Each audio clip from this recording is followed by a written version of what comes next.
Hello dear students, नोंथांमोननिसिम मोनसे मोजां खौरां जोंहा फैनानै दंफैयो लोगोफोर। जोंहा IBPS आ केलेन्डार आउट खालामबाय दे लोगोफोर, RRB ओमफ्राय PSB नि थाखाय।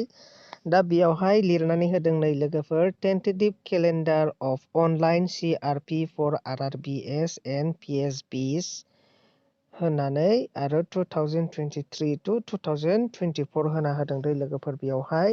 दा बे केलेन्डार मथे जोङो नुनो मोनगोन नै लोगोफोर, जोंहा नाम्बार 1 आव दङ नै RRB माने रिजनेल रुरेल बेंक, जायखौ जों ग्रामिन बेंक होननानै बुङो। बियो मोननै रोखोमनि फैयो दै लोगोफोर, अफिस एसिस्टेन्ट आरो अफिसार्सनि। दा बेयावहाय नाय प्रिलिमिनारि एग्जामिनेसन्स होनानै दोनदों नै फार्स्टआवनो अफिस एसिस्टेन्ट ओमफ्राय अफिसार स्केल नाम्बार 1 लोगोफोर, बेयावहाय नै थारिखखौ होनानै दोनदों नै।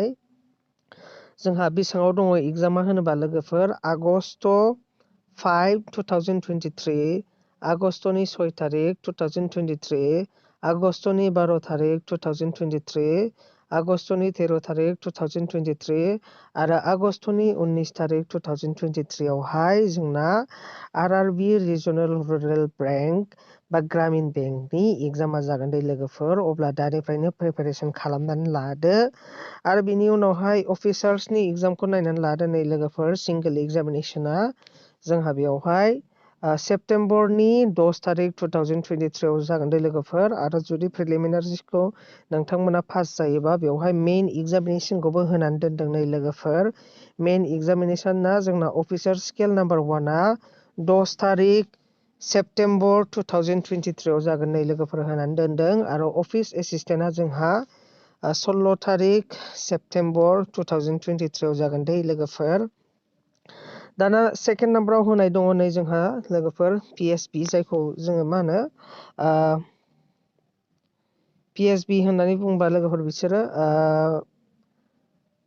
पाब्लिक बेंक दै लोगोफोर, बियो पाब्लिक बेंक होननानै बुङो बेखौ। जेरैहाय UCO' bank, central bank, Punjab national bank बेफोरखौ बुंदो लोगोफोर। गासै 12था थायो। दा बेबो जासिगोन आरो एग्जामा। दा बेयावबो नै प्रिलिमिनारि एग्जामा नै लोगोफोर क्लार्कनिया जोंहा होनाय दङ। क्लार्कआ गासै नै 26 आवनो जागोन लोगोफोर, अगस्टनि 26 आव, ओमफ्राय 27 आवबो जागोन आरो सेप्तेम्बर 2 तारिखआव जागोन दै लोगोफोर, बिसिम जागोन। आरो प्रभिजनारि अफिसार्सखौ नायदो नै लोगोफोर। प्रभिजनारि अफिसार्सआ जाबाय जोंहा नै 23 सेप्तेम्बर 2023 आवनो जागोन, बेबो सेप्तेम्बराव जाहैगोन। ओमफ्रायो सेकेन्डआव दङ 30 सेप्तेम्बर 2023, 1 अक्ट'बर 2023 आरो बेवहाय स्पेसियेलिस्ट अफिसार माखासे दंबावो नै बेयावबो जोंना 30 डिसेम्बर 2023, 31 डिसेम्बर 2023। मेइन एग्जामिनेसनखौ होनानै दोनदों नै लोगोफोर 7 अक्ट'बर 2023 क्लार्कनिया। ओमफ्राय प्रभिजनारि अफिसार्सनिया नायदो 5 नभेम्बर 2023, स्पेसियेलिस्ट अफिसारा नायनानै लादो लोगोफोर 28 जानुवारि 2024।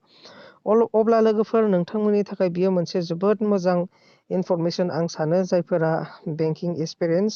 मानो होनोब्ला गोबां गोबावनिफ्रायनो नोंथांमोना दायो फरायनो मोनगोन नै लोगोफोर। जोंहा 8 मास दङ, दायो जुदि जानुवारिनिफ्राय फरायोब्ला जोङो 8 मास फरायनो मोनगोन।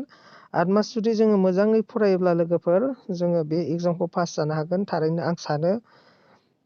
आरो बेनि मा फैयो बे बेंक एग्जामाव लोगोफोर, जुदि नोंथांमोना मिथिनो लुगैयोब्ला अन्नानै कमेन्ट खालाम। आं सिलेबासफोरखौ लानानै फैगोन। जुदि नोंथांमोना कमेन्ट खालामहरोब्ला, जुदि नोंथांमोना सोंहरोब्ला, अब्ला लोगोफोर आंनि बुंनांगौआ बेनोमोन, नोंथांमोनखौ सांग्रां खालामनाय।